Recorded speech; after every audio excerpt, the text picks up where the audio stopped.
Paz do Senhor Jesus, amado povo de Deus, como que vai aí com vocês? Espero que todos estejam bem, na santa e maravilhosa paz do Senhor Jesus. Comigo vai tudo bem, graças a Deus aqui está todo mundo em paz, todo mundo bem com saúde. E eu vim aqui na dispensação do meu Deus para estar postando aqui mais um vídeo pregando a palavra santa do Senhor, porque a palavra dele diz que nós temos que ir e pregar o evangelho a todas as criaturas da terra. E é bom influenciar para o bem, né? Para a vontade de Deus. Glória a Deus por isso. Eu agradeço ao Senhor por essa oportunidade que Ele me concede. Vamos estar meditando hoje em 1 Reis, capítulo de número 11, irmãos, e também versículo de número 11, que diz assim: Então o Senhor lhe disse: já que essa é a sua atitude e você não obedeceu à minha aliança e aos meus decretos, os quais lhe ordenei, certamente lhe tirarei o reino e o darei a um dos seus servos. O versículo 12 diz o seguinte: no entanto, por amor a Davi, seu pai, não farei isso enquanto você viver. Eu o tirarei da mão do seu filho. Versículo de número 13 diz assim: mas não tirarei dele o reino inteiro. Eu lhe darei uma tribo por amor de Davi, meu servo, e por amor de Jerusalém, a cidade que escolhi. Amados irmãos, que texto maravilhoso. Estava meditando nesse texto para trazer uma mensagem ao coração de todos vocês que estão aqui sedentos pela palavra do Senhor. Davi era servo leal, um servo que o Senhor amava. Não é à toa que o Senhor fala nessa palavra, meu servo Davi. Porque Davi, apesar dos seus erros, dos seus tropeços, Davi era um homem temente a Deus, era um servo fiel a Deus e ele honrava o Senhor acima de todas as coisas. Ele era um homem, irmãos, que se arrependia dos seus erros, pedia perdão e não cometia os mesmos erros. Aleluia, glória a Deus, é assim que tem que ser a nossa vida. A gente tem que deixar o Senhor transformar o nosso ser, nos libertar do nosso pecado e não cometê-los novamente, porque isso agrada o coração de Deus. Meus amados irmãos, e Davi, quando já estava ficando velho, quando ele percebeu que estava chegando o tempo do seu fim aqui na terra, ele decidiu mandar chamar Natã, o profeta, a Zadok, que era sacerdote, e também a Benaia, que era um dos seus homens de confiança do exército. Para quê? Para mandar que eles levem o seu filho Salomão até Gion, em cima de sua mula, para ungir o rei de Israel em seu lugar. E a gente começa a entender que quando Davi manda que leve o seu filho Salomão em cima da sua mula, é para que todos na cidade, quando vê eles passar, veja Salomão montado na mula de Davi, claramente querendo dizer que ele será ungido novo rei de Israel em lugar de seu pai. E ali ele foi conduzido e fizeram conforme a palavra de Davi, ungiram Salomão como rei de Israel. Então, irmãos, Salomão sentou no trono do rei e começou o seu reinado. Davi, já estando velho, avançado em idade, né, já chegando o tempo do seu fim, ele dá sábios conselhos ao seu filho Salomão de como ele deveria proceder, já que ele teria uma grande responsabilidade, que era guiar o povo de Deus a reinar sobre Israel. E Davi, chegando no fim da sua vida, já ali, né, debilitado da idade, ele disse ao filho dele, Salomão: eu vou pelo caminho de toda a terra, ou seja, todos um dia vai chegar aonde eu estou chegando, a morte. Todos, ninguém consegue escapar desse dia. Então eu estou indo por esse caminho que todos irão. E eu te digo, meu filho, esforça-te e sê homem. Foi o conselho do rei para Salomão. Ser homem no sentido de arcar com as responsabilidades que viria, os problemas que surgiria e ser guiado pelo amor de Deus, porque o homem sem Deus nada pode fazer. A palavra do Senhor é clara. Mas Salomão, ele tinha que se esforçar, porque Deus dá a bênção nas nossas mãos, mas não é fácil manter nas nossas mãos. Salomão estava ali herdando o reinado de Davi, mas ele teria que se esforçar muito para conseguir fazer valer a pena a escolha de Deus, né, que Deus colocou no coração de Davi. O desejo dele, o desejo de Deus era que Salomão reinasse no lugar de seu pai Davi. Se fosse olhar pela lei, irmãos, não seria Salomão a reinar, seria os outros filhos de Davi, que era mais velho, tinha um filho mais velho, e esse seria, no caso, o rei por herança, por direito, da primogenitura, primeiro. Mas não, com Deus não funciona dessa maneira. Deus, ele quebra regras ele quebra protocolos, sim, para fazer a vontade dele na terra, na vida dos viventes. E assim foi na vida de Salomão. O Senhor escolheu Salomão há muito tempo. E Davi ainda completou dizendo: guarda as ordenanças do Senhor teu Deus, porque o Deus de Davi é e teria que continuar sendo o Deus de Salomão, porque sem Deus, Salomão jamais conseguiria chegar onde ele chegou. Então, para ele chegar onde Davi chegou, reinar, ter um bom reinado de paz, teria que guardar os estatutos, os mandamentos, as ordenanças, né, as leis, teria que cumprir tudo certinho, conforme manda o figurino. Davi disse para ele: se você fizer tudo isso, meu filho, se você guardar todos os testemunhos, todos os juízos, as leis, mandamentos, diretrizes acerca da vontade do Senhor, você irá bem. Olha que maravilha. E ali Davi disse muitas coisas para Salomão a respeito do reino, né? Ensinou, instruiu com sabedoria. E foram 40 anos o tempo que Davi reinou sobre todo Israel. Então Salomão se assentou no trono de seu pai e reinou, e seu reinado se fortificou muitíssimo. Salomão foi conhecido demais por todos os reis da terra, né? Passado-se um tempo, irmãos, Salomão dormiu e ele teve um sonho. E no sonho o Senhor apareceu a ele e disse: pede o que queres e te darei. Que coisa linda. Muitas pessoas, irmãos, não acreditam em sonhos, em visões, mas eu acredito e acredito muito. Então ali, quando o Senhor apareceu a Salomão e perguntou o que ele queria, sabe o que Salomão pediu? Apenas sabedoria, irmãos. Se fosse eu e você, talvez eu tinha pedido muitas coisas. Coisas materiais, né? Coisas físicas, tocáveis, apalpáveis. Mas Salomão pediu sabedoria. Por que ele pediu sabedoria? Para governar um povo tão numeroso, Salomão não poderia pedir outra coisa além de sabedoria. Porque muitas das vezes nós nos sentimos incapazes de fazer alguma coisa. A ponto de, né, olhar assim e falar: só mesmo se o Senhor me ajudar. Só mesmo se o Senhor fazer para mim ou por mim.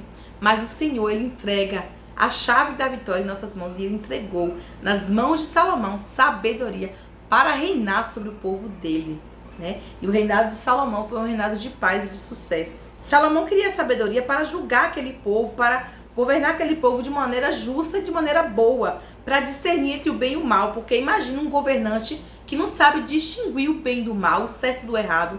Então Salomão realmente, irmãos, precisava de sabedoria para governar esse povo, e o Senhor assim fez. Saiba fazer os pedidos certos ao Senhor, porque quando a gente ora, irmãos, a gente muitas vezes pede muitas coisas que o Senhor até quer nos dar, a gente nem precisaria pedir, mas esquecemos de pedir as coisas principais: sabedoria, discernimento. Nós poderíamos pedir força e fé para caminhar na presença dele.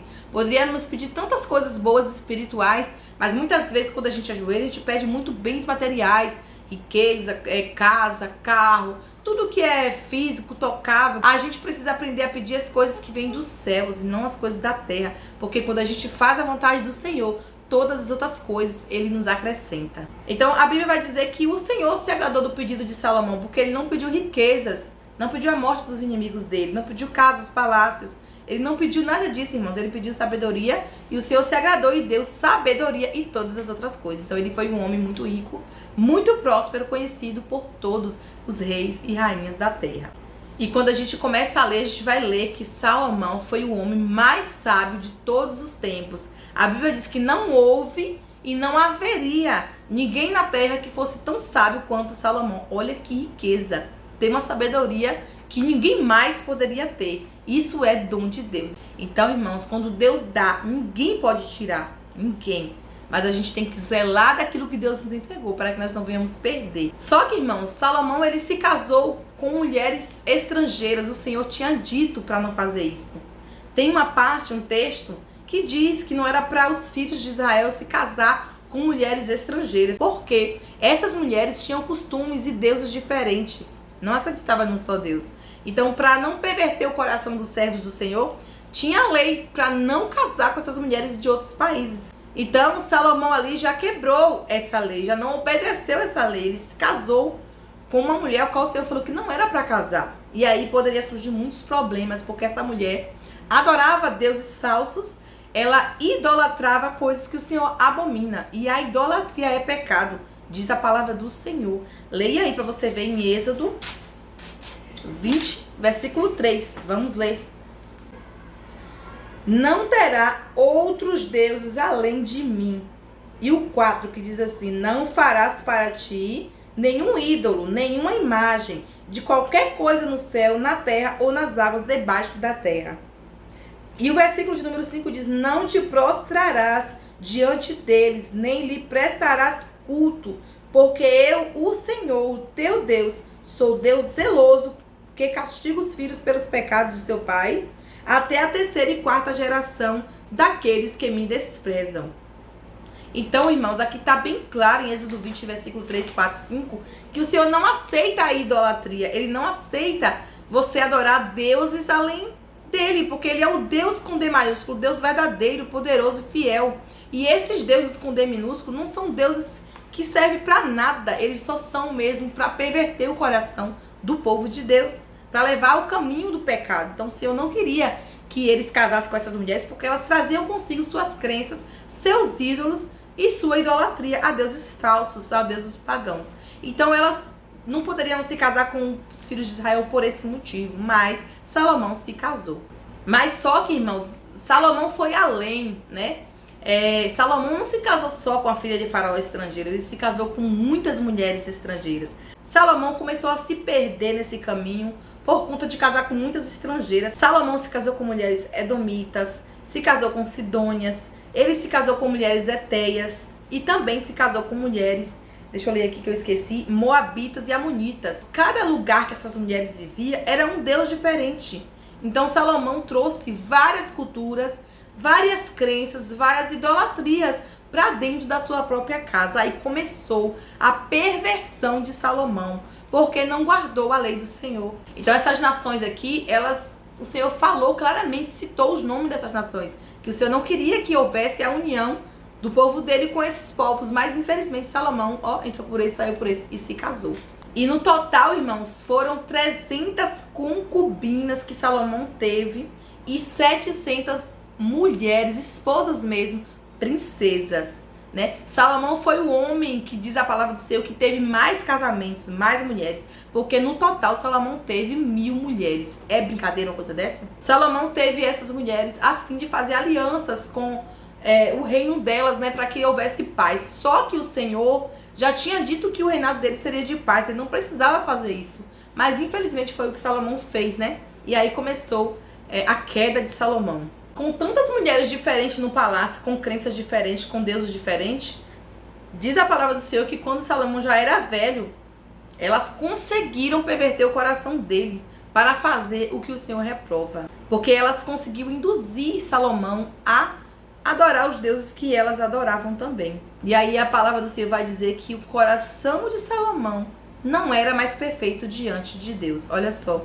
porque ele começou a seguir esses deuses das suas esposas, fazer altares para elas estar indo adorar a esses deuses. Então Salomão estava começando a praticar o que o Senhor abomina e detesta. Então Salomão aí fez o que era mal aos olhos do Senhor, infelizmente. Então quando a gente vai ler, diz que ele andou no segmento de Astarote, a deusa dos sidônios. E também andou, né, no segmento de Milcom, que era, como é que fala, meu Deus? A abominação dos amonitas, né? O Senhor abominava, porque eles faziam sacrifícios terríveis, horríveis, que a gente não é capaz nem de imaginar. Então o Senhor abominava esse tipo de coisa e abomina até os dias de hoje. E ainda acontece, ainda existem que não acreditam, mas acontece. Muitas pessoas conhecem por Moloque, esse que eu falei que é Milcom. Milcom ou Milcom, não sei como é que expressa, mas a mesma palavra significa Moloque, né, que sacrifica, né? Então assim, é terrível diante do Senhor esse tipo de coisa, pessoas que pegam suas crianças, seus filhos, para fazer esse tipo de coisa, né? Então, o Senhor com certeza reprovou as atitudes de Salomão, de estar ali construindo altares para que as suas mulheres queimassem incenso, fizessem ofertas a esses deuses malignos. Então, o Senhor se indignou muito com Salomão, porque ele acabou se desviando, né, desviando o seu coração, o seu olhar, o seu foco do Senhor. E o Senhor se entristeceu muito com Salomão. E é por isso que o Senhor disse o que disse aqui, no versículo 11 que a gente leu aqui, ó. Então o Senhor lhe disse: já que essa é a sua atitude e você não obedeceu à minha aliança e aos meus decretos, os quais eu ordenei, certamente lhe tirarei o reino e o darei a um dos seus servos. Por isso, irmãos, que o Senhor agora quer tirar o reino de Salomão, porque Salomão não estava mais diante do Senhor correto, não estava mais do jeito que o Senhor queria. Então o Senhor iria tirar o reinado dele. O Senhor não tirou o reinado de Salomão enquanto ele viveu, mas não seria mais da descendência de Salomão o reinado todo, porque esse reinado, quando Salomão morresse, ia passar de filho para filho até que todos, tomassem ali posse do reinado, um atrás do outro, morria um, assumiu o outro. Só que não foi assim. O reinado foi tirado e dado para um servo de Salomão por causa desse pecado que Salomão cometeu diante do Senhor. Aí só uma tribo que ficaria, porque Israel tinha 12 tribos, as quais formava todo o reino de Israel. Então uma tribo ficou para o filho de Salomão, para não ficar desamparado de tudo, porque Deus, ele não ia deixar desamparado o descendente de Davi, por amor a Davi. Então, quando chegou no tempo do filho de Salomão reinar, o Senhor cumpriu isso, tirou das mãos do filho de Salomão o reino, entregou ao servo, por conta desse pecado aí. Mas enquanto o Salomão viveu, o Senhor não fez isso, Mas Salomão teve muitos problemas, porque o Senhor suscitou adversários para ir contra ele, por conta do que ele fez. Então a Bíblia vai nos dizer que Salomão também, como Davi, reinou 40 anos, Então após a morte de Salomão, Jeroboão assumiu, como Deus tinha falado. Deus usou um servo dele, um profeta, para falar com Jeroboão, que era servo de Salomão. Ele assumiu após a morte de Salomão e houve divisão no reino, houve muitos problemas, muitos conflitos mesmo. Só lendo a história vocês vão entender, Mas o meu foco aqui é falar para vocês que a desobediência tem um preço. A idolatria o Senhor abomina, o Senhor nunca vai perdoar as pessoas que estão na idolatria, na abominação que o Senhor detesta, se não se arrepender e não se voltar para o Senhor de todo o coração. Porque somente Ele, para Ele são todas as coisas, somente para Ele nosso louvor e nossa adoração. Só Ele é digno de ser adorado, exaltado e engrandecido. Então, irmãos, nós entendemos que a gente não pode ir contra aquilo que o Senhor nos manda fazer. O Senhor sabe o que é melhor para nós, o Senhor sabe o que é correto, o que é justo, deixou escrito na palavra dele. Nós só precisamos só obedecer e não fazer o que a gente quer, não se sentir poderoso na terra, que manda, que desmanda, que faz, que acontece, mas seguir as instruções do Senhor, nosso Deus, porque assim tudo irá bem. Então é isso, que vocês meditem nessa mensagem em nome de Jesus. Vamos orar? Deus amado e querido, Deus santo, justo e fiel, a ti toda a honra, Senhor, toda a glória, louvor e exaltação na terra e nos céus. Teu nome seja adorado, exaltado e engrandecido para sempre, Senhor. Ó Senhor, eu quero te pedir que o Senhor esteja, Senhor Deus, abençoando a vida das pessoas que estão aqui assistindo esse vídeo, toca nos corações, faz eles entender a tua vontade, o teu querer, Senhor. Que essa palavra não tenha sido em vão, Senhor, que não seja uma palavra que não teve alguma utilidade nas vidas aqui presentes, mas que seja útil para despertar as pessoas no entendimento, Senhor, do que a tua palavra nos diz. Não devemos adorar deuses, nem idolatrar imagens, porque o Senhor abomina, Senhor. Somente o Senhor é digno de louvor e adoração. Fala ao coração do teu povo, Senhor. Usa-me como instrumento nas tuas mãos cada dia mais. Alcança vidas e corações. Em nome de Jesus, que nós venhamos te obedecer, viver somente para a glória e louvor do teu nome, Senhor. Fica conosco. Em nome do Pai, do Filho e do Espírito Santo de Deus. Amém. A paz do Senhor Jesus, amados irmãos, e até um próximo vídeo.